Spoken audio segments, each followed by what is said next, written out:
Welcome back to another episode of Freedom Blueprint Podcast. I'm your host, Kristen Deese. And listen, before we jump into today's episode, I wanted to share something pretty cool that we're doing. You know, one of the biggest challenges I hear from owners across the country is in finding and developing great service managers. And honestly, that's exactly why we created Service Manager Academy. This is a 12-week program to help your managers go from top performing technicians to confident leaders.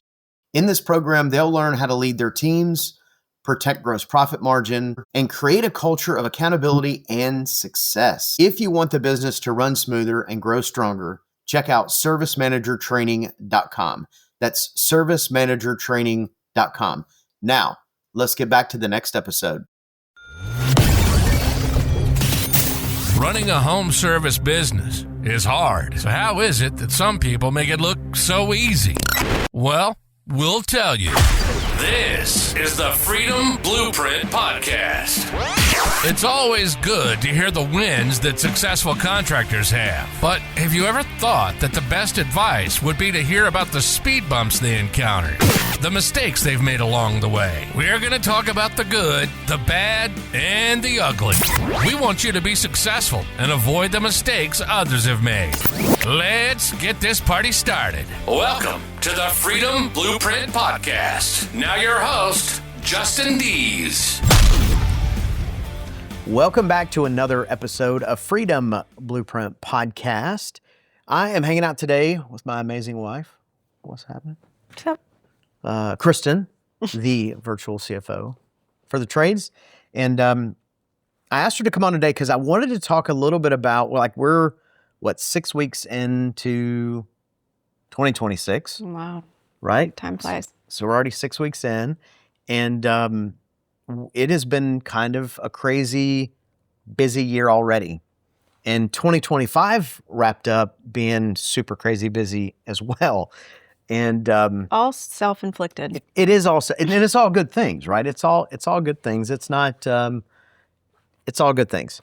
So I wanted to talk a little bit about kind of what we've had going on. We just got back from a conference last week. And after this, next week we have a lot of stuff coming out that was live that we were doing from the event, and that'll be really cool. And then there's another kind of big topic that has happened in our lives that I wanted to talk about as well. So, but before we get into that, It's not grandbabies. oh So no, gosh, don't go there. Why did you even go there? Because we have adult children now, remember? Oh yeah, I guess we do, huh? Okay. And a lot of people who follow us have watched our kids grow up. So Oh, that's true. anyway, It's not that. it's not that. Gosh. Okay. Huh. Well, I really Anyways, back I to really distracted you. yeah, you really did. So back to what we were going to actually talk about. So 2025 was crazy busy. I know we did some episodes talking about we had 2 or 3 months of just travel, travel shows, doing on-sites with clients. The last quarter was Boom. it was just a little, it was insane. It was too much. It was a lot. It was a lot. It was a lot. But it was fun. We had a good time. Mm-hmm. Being north of the Mason-Dixon line during the winter is not my favorite. So Well, we're going to adjust this year. But we got out of there just in time because That's true. we missed all of the craziness that they've had in the last week or two, thankfully. Yes. So that that is was true. good. So into 2026. So we just got back from PHCC San Diego, and I love San Diego. It's one of my favorite places. It's beautiful. The weather's usually pretty good, and when we were there, the weather was perfect. It was very nice. Everywhere else in the country seemed to be under snow, including Florida. Yep. They said that it was 30 degrees in Miami. Yeah, it was in the 20s here, which we were blissfully ignorant to that fact when Absolutely. we were in San Diego because it was lower 70s and sunny. There was a couple of days that were was just right really at the 80s, 82s. So yeah, it was great. Hitting the fish tacos and such good food. So the PHCC event was at the fairgrounds Yep. in Del Mar. Del Mar, technically, but San Diego area. San Diego County. Yeah. Yep. And I don't really know what I was thinking when I heard that they were at Fairgrounds, but whatever. And so we get there to set up our booth, and it's straight up like it was probably 45 degrees in the building the day we went to set up the booth. It was a little chilly, yeah. And I was like, oh my gosh, I had to do a total wardrobe change, like Yeah. rework everything, because I was like, there is no way. Like I had like a thin shirt that I was going to wear, and it was, whatever. And I was like, there's no way that I can be cold all day. So I had to get that sorted out. Then the day of the event, which was the next day, it was warmer that day because they had everything closed down. Yep. So it was warmer that day. It was much more comfortable and pleasant. But the room that they had for the classroom of the day, so that it's the whole expo hall. And so it was all these vendors. The amount of people that came through was impressive. Well, it was super impressive and more than what we would anticipated. And that Del Mar Fairgrounds is huge. And at the same time, they were having a home and garden show next door. And a bridal show. Yep. And I feel like there was one other expo that was going on at the same time. So yes. So there was people everywhere, families, kids, awesome. Way more kids than we normally see, which was really cool. And it was really cool to see the kids see the cool tools and the different gadgets and all the things. And that was really neat. And so, so we were doing our booth. You were recording podcasts there live, and then they had this section curtained off for the classroom. And in that classroom throughout the day, they were doing like certain vendors would do demos and whatever. And then I had a 2:00 slot to do a finances training class, which is a talk that I've done a ton of times. Yeah. Like I talk about this stuff in my sleep probably. And you do. So that was supposed to start at 2. So then we were like, all right, cool. So I went over there a few minutes early. Now we're talking about behind curtains in the same room as the expo hall. Okay, so it's just like the corner of the expo hall. And the energy on the show was super high, right? Like in an awesome way. Like it was literally buzzing. High. There was horns going off. Yes, music and yes, all the things, other microphones and everything. And so then we got a few minutes of a late start because we were turning over the classroom area from the people before us and kind of resetting it all up. And get up there with a microphone. One, I was struggling with the PowerPoint to get that up and going. Yep. And then it was so loud on the outside of the curtain that it was massively distracting on the inside of the curtain for me specifically. Well, and you think about for the people that were there, but man, they were locked in. Well, you know what? If it was new content, I probably would have had a meltdown. You handled it like a pro. It was awesome. We ended up going for 45 minutes and we were getting good questions and, but it was kind of funny because every now and then I'd start to say something and like this air horn would go off and I'm like, all right, let me try that again. Okay, so let me tell everybody listening what the air horn was. Oh yeah, it was so cool. One of the cool things they did there is they built an escape room, and in this escape room, it basically was code. So you had to go. I've got a video on it. We'll put it on the YouTube channel that shows it because it is really neat. But basically, what a cool training. One of them was like a water heater. Like you had to hook up the gas line. Well, you had to do the whole thing. So that was the last step. So you had to start out and basically you had to figure out what was wrong. And then based on what was wrong, there was a number on the pipes. And that gave you the lock code to get to the next door. To unload the lot, to open it up to see the next thing. And there was like 6 or 7 things in there. Really genius, really cool thing. And so I think the guy's name was Remy that created it. And I actually interviewed him as well. I'll put all that stuff on YouTube. But one of the neatest things, very creative guy. And I was just like, man, every company should have this. So when you got somebody that comes in, they're like, I've been doing this for blah, blah, blah. And you're like, great, right, see if you can get out of this room. For real. But that was really neat. So basically what happened was once you were done, you pushed a button, and for anybody new who wasn't standing there watching and knew what it was basically an air horn. Yeah. So you'd see people that haven't done it before push the button, it would freak them out. Oh, I didn't realize that. That's funny. It was. I don't know if that was by design or not, but that was pretty cool. Yeah. So it was overall. It was really cool, and it was definitely just an interesting and good opportunity to be able to figure out how to move forward even through unexpected changes and things that come up, and you just gotta you just keep going forward. Such is life, such is business. That's right. So, yeah. I think the only other time that I thought the most difficult one that I ever had to do was talking where I was in a gymnasium and there was a curtain up, and on the other side of the curtain there was a bunch of old people playing pickleball. I thought that Why do they have to be old people? Because it was the senior citizens group. Like they were literally old people. I thought that one was the most challenging one. I didn't have a microphone on that one, so I had to like literally yell. This one, at least I had a microphone. Yeah. It ended up being great, but I thought, oh my gosh, I'm going to need all my internal strength to just muster up. It was great. Whatever we need. It was to good. Get through this. Everybody was engaged. Everybody, like, had you not stopped, they would have kept at. We might still be standing there. So that was a lot of fun. Anyway. Again, got to do some really cool podcasting from there. Did some vendor spotlights. Did all kinds of stuff. Mm-hmm. And so next week that'll be coming out on the podcast as well as some of the clips on YouTube, on the YouTube channel. Yeah. We'll put on there. So if you're not following the YouTube channel, you should. Yeah. Because, I don't know, it's kind of fun. It's kind of cool. Yeah. So that was great. One day though, man, like, that was a sprint.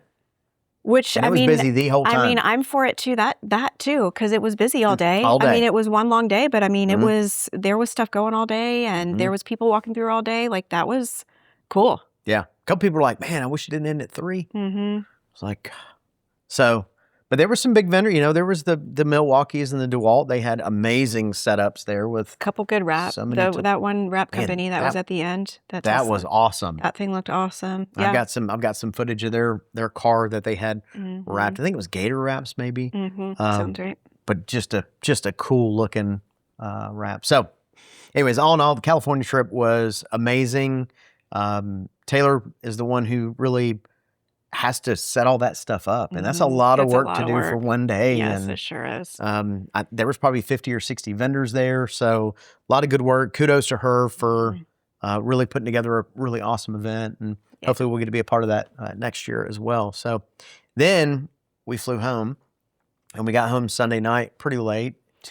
Well, I got a text message on the way home on the flight from a neighbor at our beach place rental property that said, hey, by the way, there's water gushing out of your unit. Yeah. I'm like, oh, that's great. We're on an airplane right now. He ran over and turned it off for us. And basically it had been in the 20s all week long here. And in Florida, we are not prepared for that in any stretch of the imagination. Which 2 years in a row now, maybe we have to start. Maybe we should be getting prepared for it. No, I meant like prepared, like move to Key West.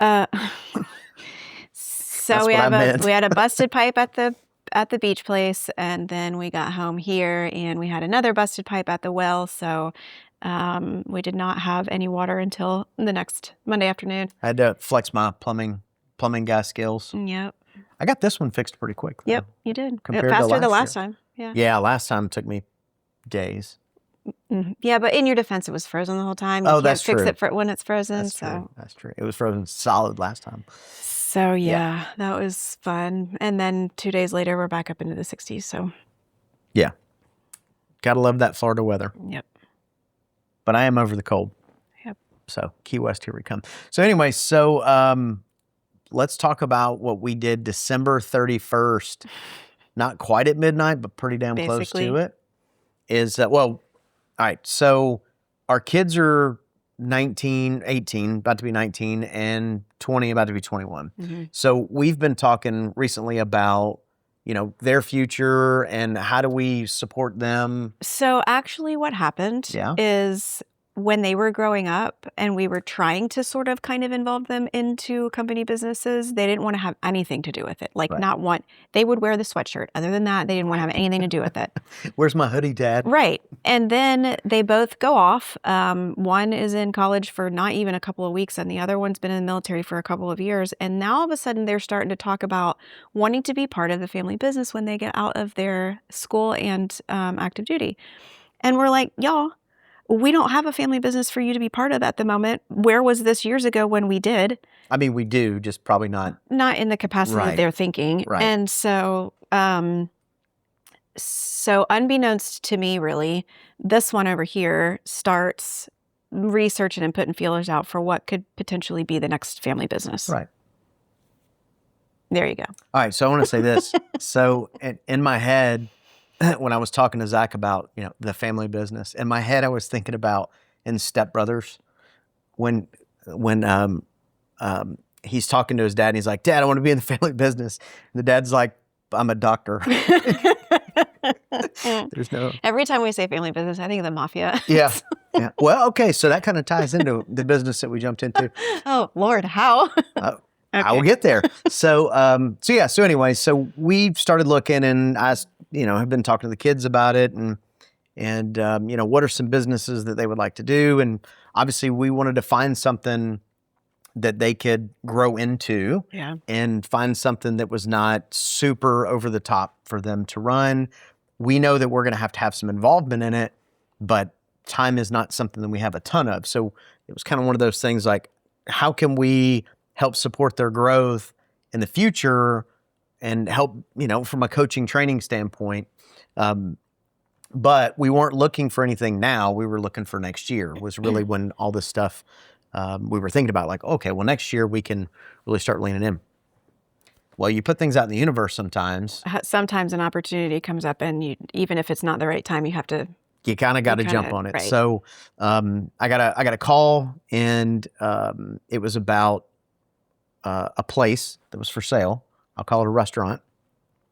And my first response to the broker was like, "Pass." And he said, "Well, wait, you might want to know about this one." And I said, "All right, go ahead."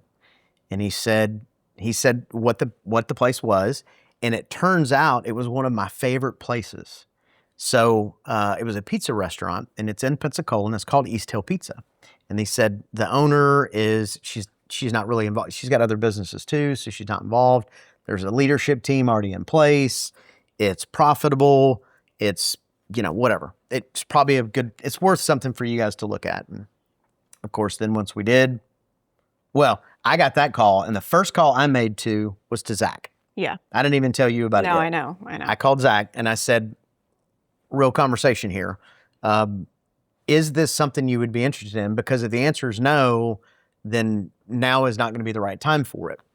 I didn't call Addie at the beginning because she's 1 year into school and Zach's going to be home in a year. So That's really why I made that phone call. And Sabrina, Zach's wife, quite frankly, she's been in the restaurant business since she was 14 or 15. Mm-hmm. So she is the only one of them who has really worked in restaurants. And so I said, okay, well, talk to Sabrina, call me back and let me know if you think this is something you guys would be interested in. I'm not even going to tell your mother about it because I got to build, I got to build the plan. You have to build the case. I got to build it all out, and I don't want to build it out if this is not something you guys realistically want to. And you learned that years ago. I did. After DISC, and we learned about DISC and that way that I process stuff and the way that you process stuff. And well, and so if you haven't read our book, you should. But in our book, When Your Business Partner Is Your Spouse, there's a whole story about, there's a couple times that other business propositions that you've come to me with, and and she's not been over the moon excited about it. So anyways, Zach and Sabrina called me back that night, and they're like, "We're 1,000% in." And I said, "Okay, well, you got to keep this under wraps. I need to get all my duckies in a row for your mom. This has got to move up the chain now."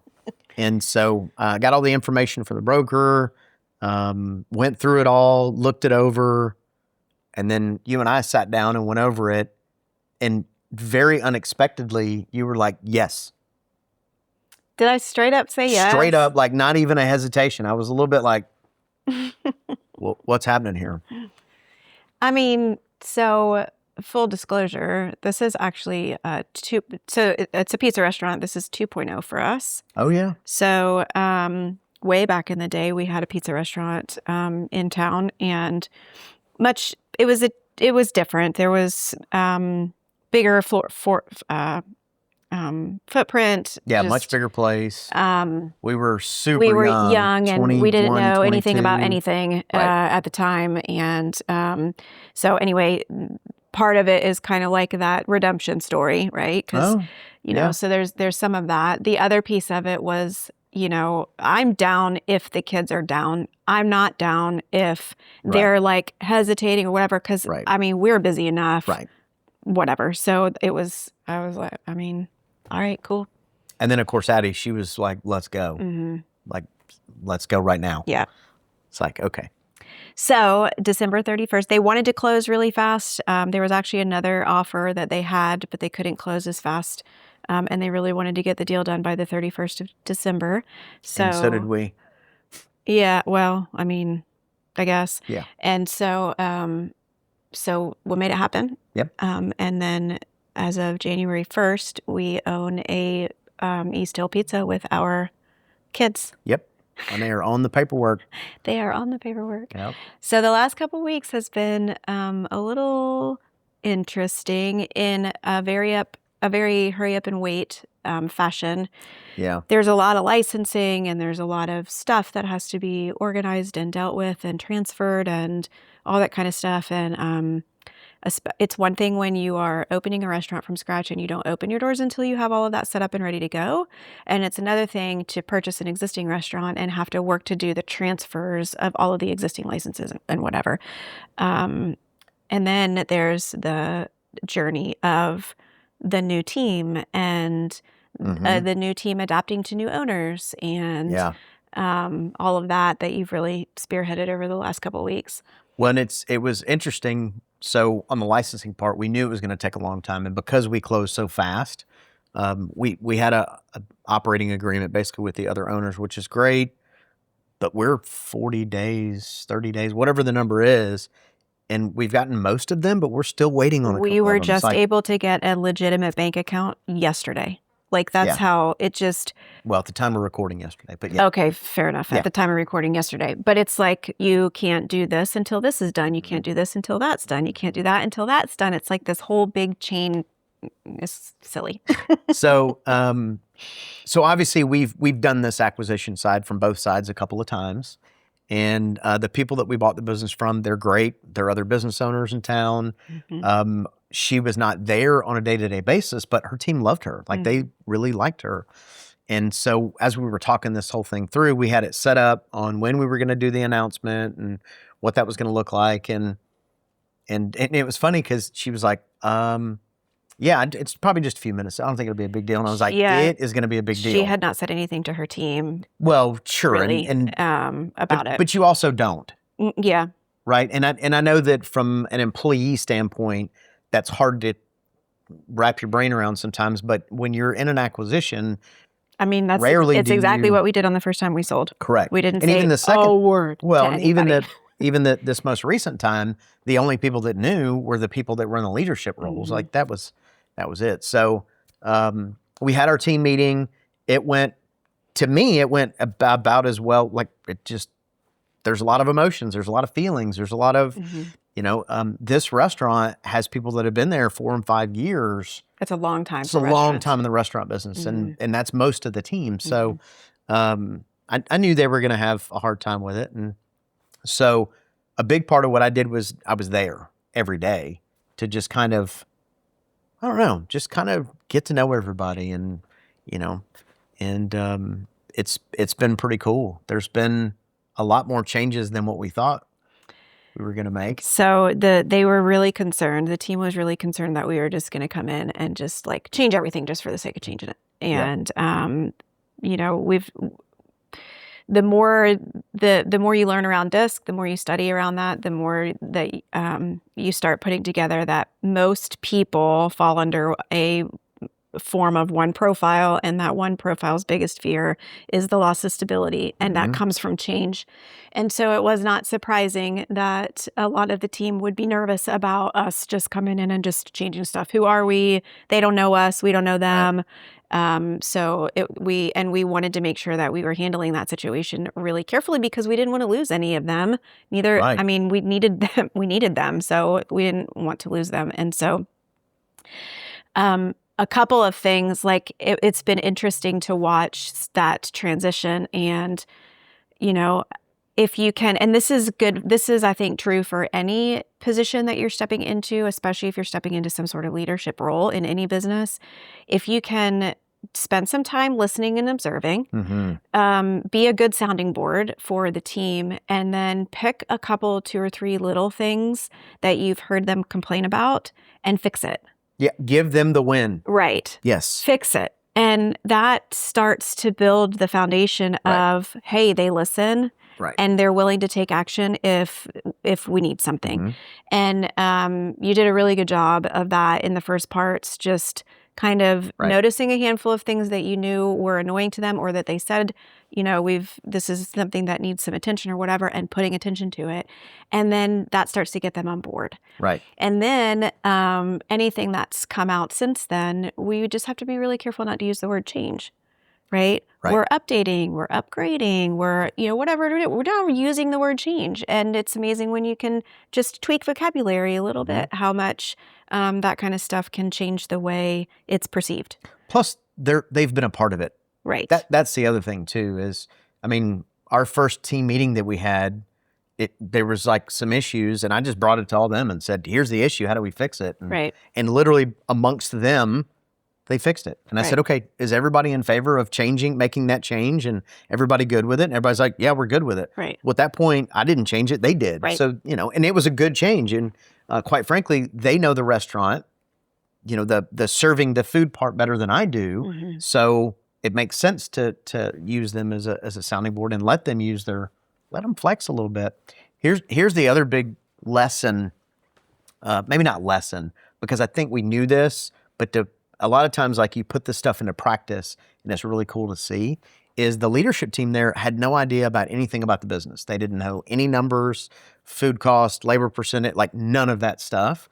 And it probably took to week 2 that we had a scorecard that they had access to, and they could see it, and it was filled out daily. And same thing we talk about in the home service space. We are doing all of those things in this restaurant, and so we just closed out the first month, and even the labor and food costs went down almost like 7% on each, just because they knew. There's awareness, yeah. Like, they knew what to watch out for. So the conversations they're having around, do we order this? Do we not?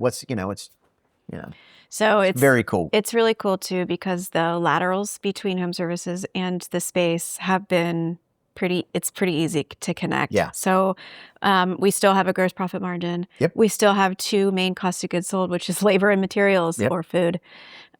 We still have things like average tickets we're still looking at.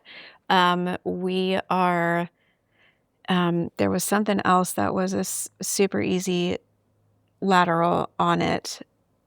The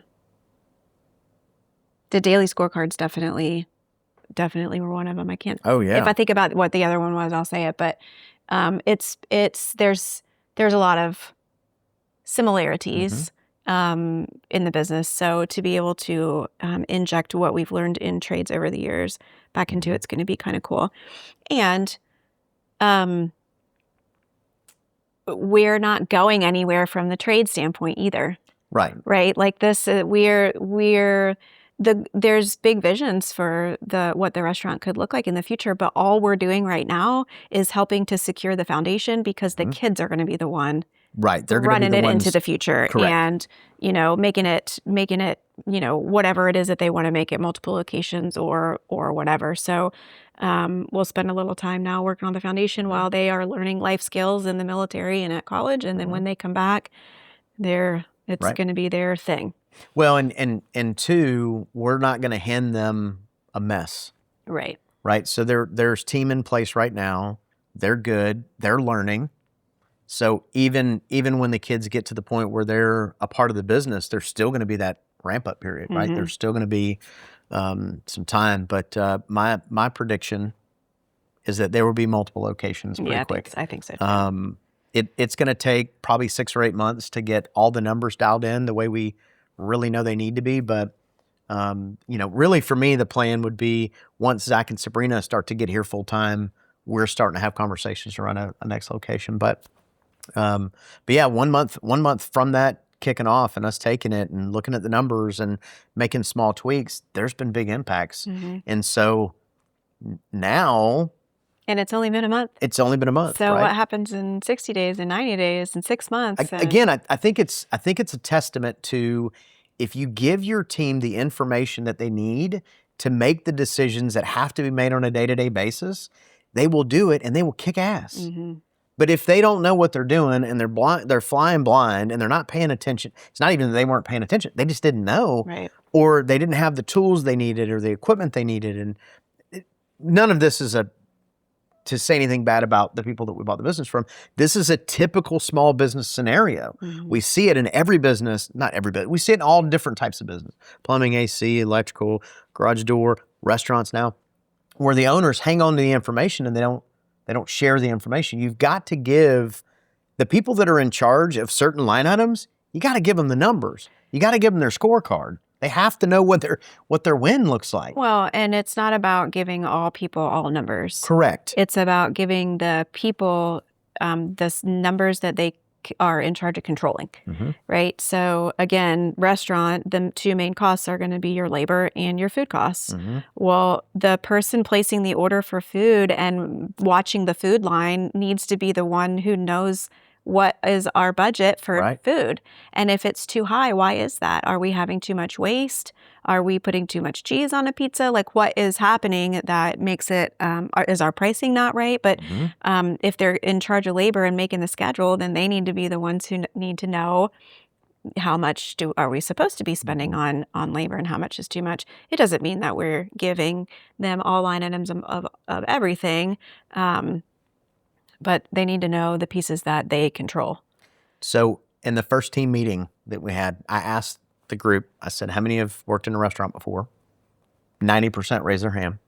And I said, how many of you know what the daily sales goal for this restaurant is? They didn't know. Mm-hmm. I said, how many of you ever knew the daily sales goals of any restaurant you've ever worked in? They were like, no. Yeah. What about monthly? No. Anybody know what percentage of food cost should be to sales? Nobody knew anything. Like, it's crazy to me.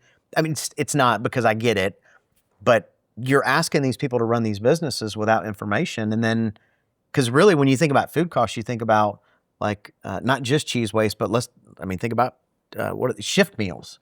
Right. That a lot of restaurants do. They do shift meals. Okay, well, if that's taken advantage of, that can really add up. Well, and within the first couple of weeks, we had a cooler malfunction and ended up having to throw a whole bunch of food away because the cooler wasn't cooling properly, and that goes into food costs. Right. So what did we do? We put in a process so that they had to check and snap a picture of the thermostat every day. We've already gotten this thing pretty fancy. It's pretty cool. And to the teams, they've given grace. Like, they've been good with the change. They've been excited to see it. They've been, we've lost not one employee. Knock on wood. In a month. Mm-hmm. So, but yeah, I mean, now everything's digital. We have systems. We have. Oh, the other lateral was a main software. Just like in home services, you have a main software. You have a main software here that manages all the things. Does staff see month-to-date sales from their end, or no? No. No. Okay. No. They have to have manager access in order. Gotcha. Anyway, so we could go down the rabbit hole with this conversation, but it's only we've been talking about pizza nonstop for the last 42 days, so it has been 42 days. But we'll keep you guys posted on the journey, and if anybody has any question about that, or if anybody else owns a restaurant, I'd love to hear from you too. But yes, but all the other things are still running. We're still everything's popping. Virtual CFO is still full speed ahead, and Service Manager Academy is still full speed ahead, and we're still doing all the shows and conferences and things that we were doing before. Just maybe not as many this year. Not as many. We're gonna spread them out a little better. Where every other month is max, which we're booked now through July. So that's true. But okay, it's worth mentioning now too. We do have our event coming up. Yes. So September. September. It's the Tuesday and Wednesday after Labor Day. Yeah. Which I think is the 8th and 9th of September. It is going to be awesome. We're super excited. So it's going to be bigger than it was last year because partly because we are doing a co-led event with the Wealthy Plumber. So last year we did an event in May that was Virtual CFO and Freedom Blueprint, and then Wealthy Plumber did one in October. That was the Hoorah. Both events were great. And then Jared from The Wealthy Plumber lives right down the road anyway. And then we got to chat. And we were like, why don't we just do it together? Why don't we just co-host this? Yeah. So it's going to be cool. Probably about 150 people. On Pensacola Beach. On Pensacola Beach. It's going to be amazing content. Amazing We've weather. got Ellen Rohr is going to come guest speak with us. We've got a couple other really awesome guest speakers. And it's going to be really cool. So if you've seen some of the podcasts we did about the event that we were doing in April, we've shifted it to September. Yep. A lot of the same content, right? So the Blue Angel CEO is going to be there. Yep. Steve Wilmer will be there. Like we'll have some. It's going to be cool. It's going to be fun. And September is a fantastic time of year. Yes, fantastic time of the year. And we'll keep everybody posted on what that's going to look like. So, all right. That was a lot. Let's wrap this party. My gosh. I know. We have a lot going on, and it's February. So hang on. Well, cool. We appreciate you guys coming and hanging out with us, and we'll see you on another episode. So see ya. You've been listening to the Freedom Blueprint Podcast. Information is useless if not applied. So take what you've learned and go and implement it. We hope you've enjoyed the show. If you did, make sure to like, rate, and review. We'll be back soon. But in the meantime, find us on social media at Freedom Blueprint for Home Services and hit the website at www.freedomblueprintpodcast.com. See you next time.